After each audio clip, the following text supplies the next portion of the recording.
more, and I'm kind of here for it. Right.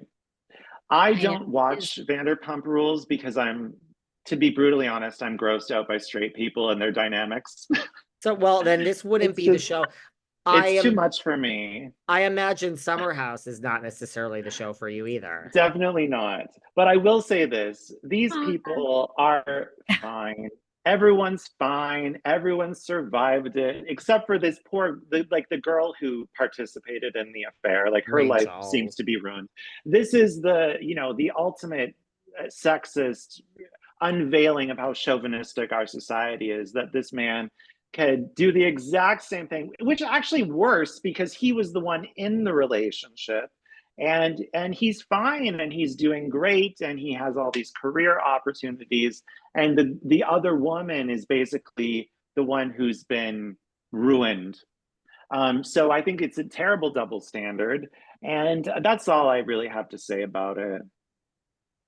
Yeah. He's not this girl. He's not doing bad. I mean, she's gorgeous. And I mean, Tom is over it. He's over it all. I do have to say, I mean, I do think Tom Sandoval was dragged through the mud. I mean, going to BravoCon, I mean, the guy was booed, called everything in the book. I mean, to the point, like, even other cast members, Lala Kent was like, come on, guys, at some point we have to move forward from this. I mean, I do think he has received, it's not like he's gotten a pass. I mean, I think that people have really come for him. I get what you're saying. I think and maybe Rachel with her new podcast will have this real, return moment. We have predicted on this podcast that Rachel will be back next season, that they need her. They're sort of laying the groundwork. I mean, we'll see. But it was a big week for Tom Sandoval, the girlfriend. He claims that he has offered to buy Ariana Madix out of their house. She has said no. To your point, David, he's like, enough. I've told her, stop talking about me. We're moving on. So I don't know. I mean, maybe, Daniel, people are getting to the point where they're like seeing Tom Sandoval in a better light. Ariana has done very well for herself. Like she's Chicago, come out of this, baby. She's come out of this bigger star than she could have ever imagined. So at some point, everyone's fine. By Chicago. Everybody's fine. That is true. That's really true. I love that you're turned off by straight people antics, though. Yeah, very much so. I mean, I can't deal with it. I understand what you're saying. Speaking of straight people, what about RHOC? Do you watch RHOC, Daniel? Orange County? I do watch a little bit. Sometimes I never watched up until I think during the pandemic season, because I was interested to see how they handled that. Such a good season, and I'm being sarcastic. Oh yeah, it was really bad. So I've watched some clips from older seasons, but I know that they're bringing back some people from other seasons, which is interesting. I think it's a better strategy than starting completely with a new cast. Yeah, I mean, we tried that in New York, although New York is coming back and it's apparently going to be starting to film. Sarah liked New York. I really liked New York. And did you get that inside info? I think you got an inside Instagram message. I did, from someone who copied and pasted, who says they're sort of in the business, and RHO. Wait, you didn't get that? And they say RHONY, they know for a fact, is filming now, and every single person is back. Didn't you get that message?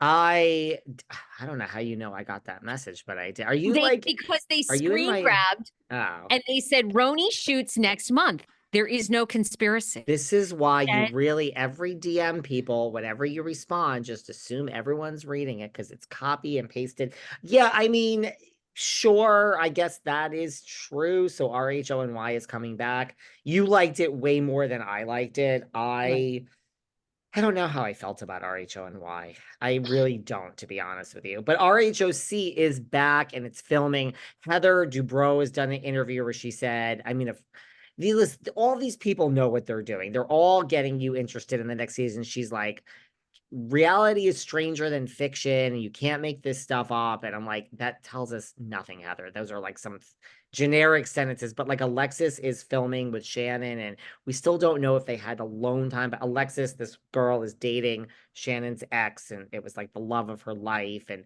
Alexis does not want to be full-time. She's being a friend of, and I don't know. I guess I'm more excited about the OC than I've been, but I'm still not overly excited. I'll be honest with you.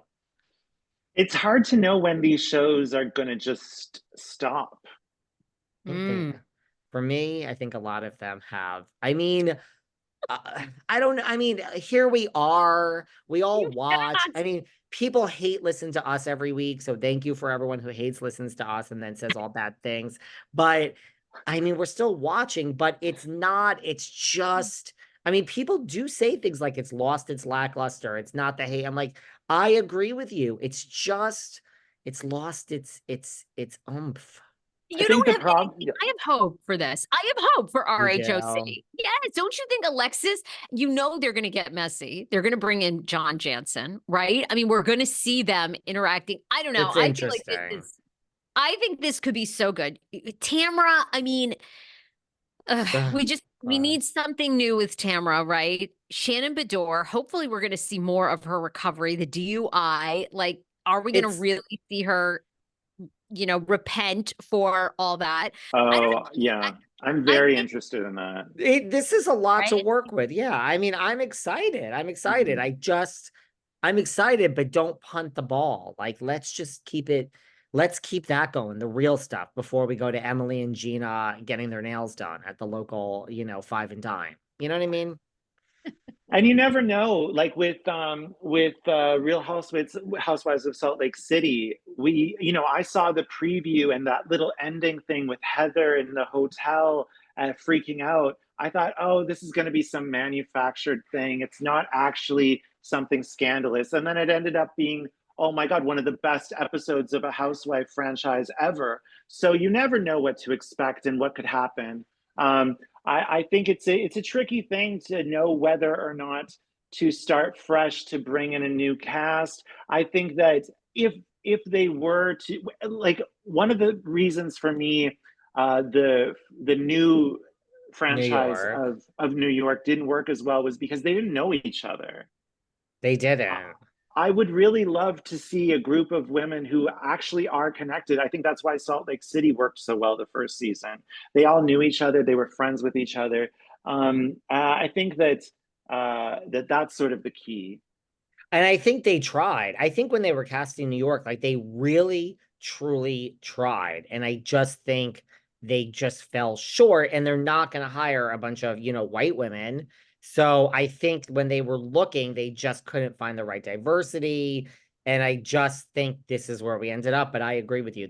I feel that was maybe the problem I had with New York too. I didn't really feel any chemistry between any of these people. Now, look, it's like the first season of a brand new show. Like, the longer it goes on, the more we'll feel for these people, right? Mm-hmm. So it Yeah. could only get better, but I didn't feel it. And mind you, with like Salt Lake, you look at that as anything could happen in season 2 of Roni. Something real could happen, but I just wasn't there. Oh, by the way, okay, the Roni, I feel like we're missing the connectivity because Lizzie Savetsky had started out filming with them Mm. and then was cut from the show, and her husband. So I think, as everybody has always said, we basically episode 4 became episode 1 because they Mm-hmm. had to scrap all that. So I think it seemed like a little bit maybe Lizzie was like maybe the connector, and then